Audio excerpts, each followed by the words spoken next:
My guest today is an entrepreneur, an open data analyst, and the CEO of civic startup BudgIT. This young man is on a mission to change the world using open data. Please welcome Seun Onigbinde, ladies and gentlemen. Please a round of applause. Seun, you're welcome. You're welcome. Thank you so much. Yes. All right. It's good to have you. I'm happy to be here. Yes, you're an open data analyst and founder of BudgIT. Yeah. To mere mortals like us who do not understand some of these things, please can you shed more light? Okay, so I'm happy to be here in a much more relaxed way. Yeah, good. You know, so we believe government data is very difficult to understand. You know, if someone wants to steal money, he has to make it very, very difficult to understand. Because by the time you hear billions appropriation, you hear things around environment, you hear the things about the monies in the pipeline, you know, you might not really understand. So our work is to simplify it, make sure that everyday Nigerian can understand their budget. You know, money is money. Money is money. Money is money. All this one they say treasury, bounty, it's just... call it whatever name they like to call it. It's just always You've been doing this job for a very, very long time. Yeah. Now looking at the data, tell us, this administration and the previous one, what is the difference? Different. You know, something that I've understood is that the lifestyle of government, I call it the Owambe lifestyle of government. I mean, when it comes to budgeting. Yeah, when it comes to budgeting, yes. it has not changed. You know. Oh, it has not changed? It has not changed. Because, even with the change? Yeah, because by the time they say rats are in Nassau Rock, look here. No fumigation budget has to go up again. You know, people are still buying BMW. And people are still cutting grass. People are still cutting grass. People are still, even the National Assembly budget can miss. That means you need much more money for security. You know, so for me, I don't see any change in the lifestyle of government. Maybe you say capital expenditure. I'm not confusing you. Capital expenditure is just roads, schools, hospitals. Maybe that's the reason, you know.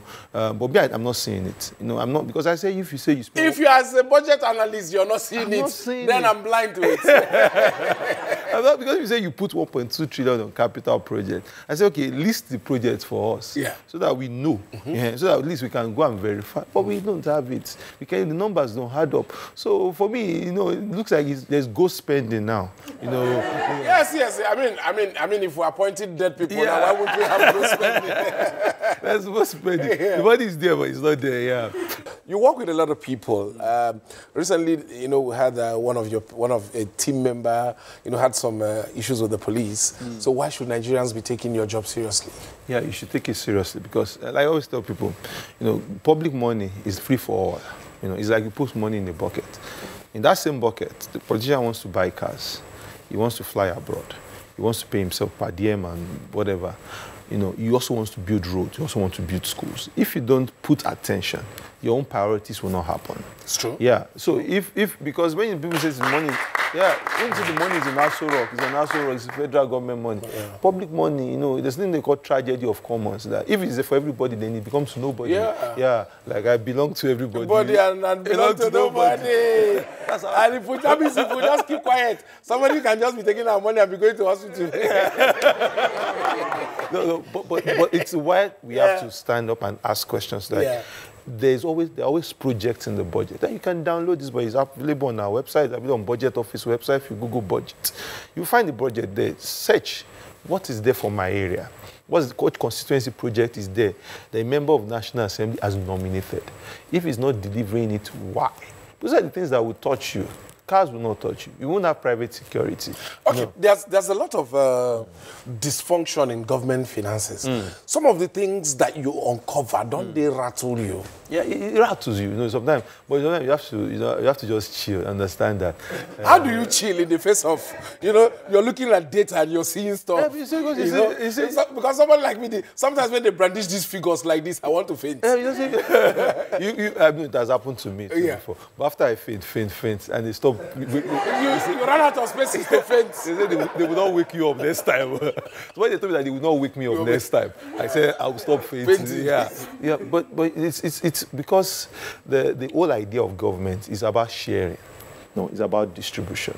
That's why when you talk to the average member of National Assembly in the closet, you tell you, why are you worried about me?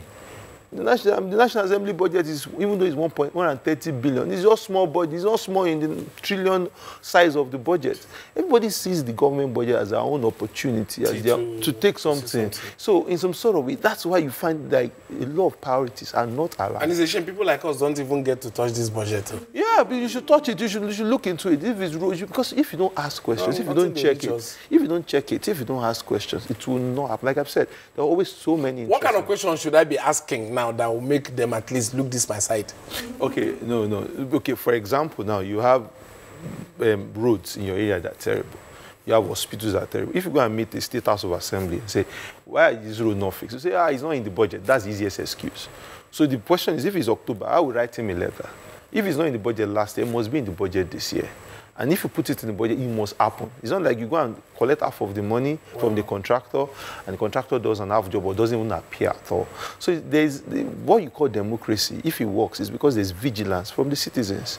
Okay, that's revealing. And I hope everybody's paying attention now. If you're blaming government that you're not feeling the dividends of democracy, that means you're not doing what you're supposed to do. Make sure those projects that you want done are captured in the budget. If they are not captured, insist that your representative captures them. Yeah. And once it has been captured in the budget, insist that the money allotted to it is used for it. Yes, exactly. That is a very, very good point to make. Yeah. You took a stand during Jonathan's administration on removal of fuel subsidy. And, a lot of people came after you.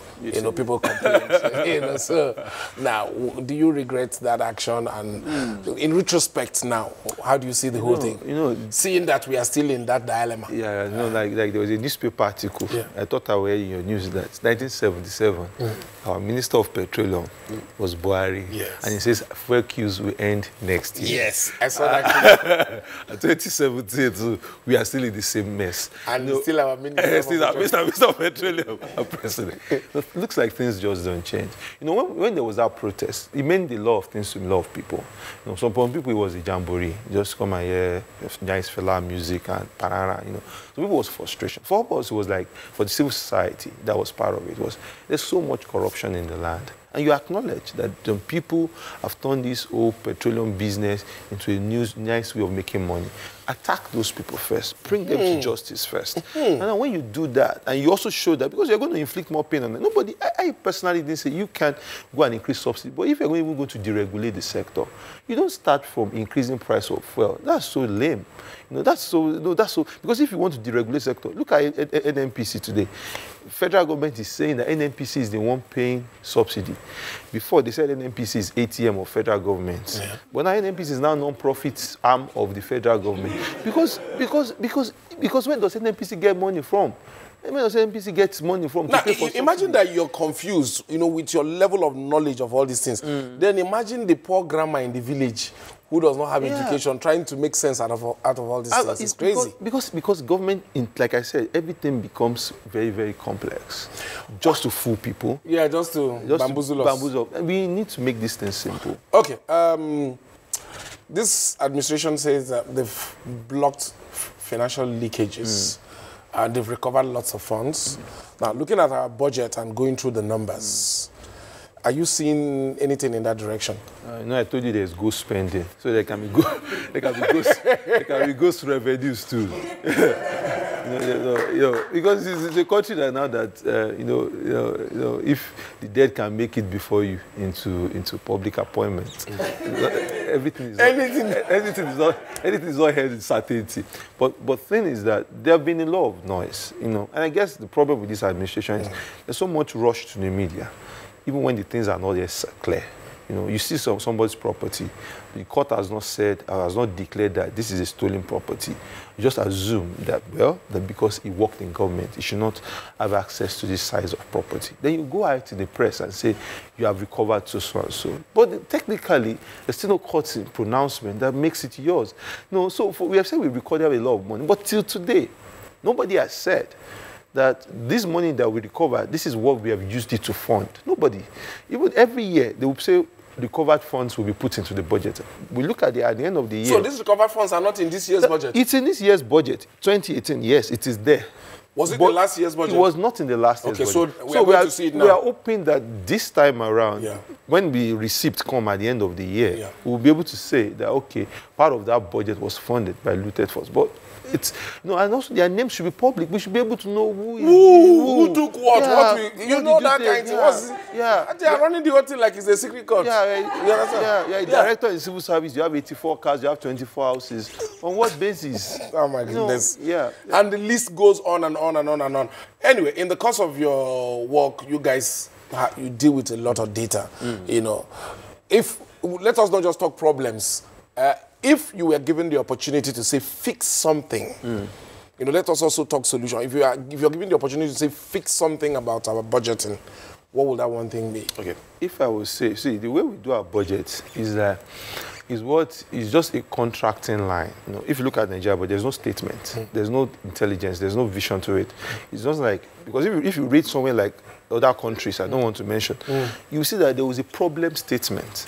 There's a vision to say we are going to revitalize primary healthcare centers, 24 of them. So when you look at the line items in the budget, everything fits into it. So our budget, no vision. What you just see in the budget is just, you know, what I call contract dispensing. So if our budget has this vision problem, that means it may have hearing problem as well. It's just a contract dispenser. So everybody goes, you just look at every line and it's like a contract. There should be a guiding philosophy to power the budget. Thank you. It's been nice talking to you. Thank you so You much. left me more confused. No, confused. All right, thank you very much, Seun. It was nice talking to you.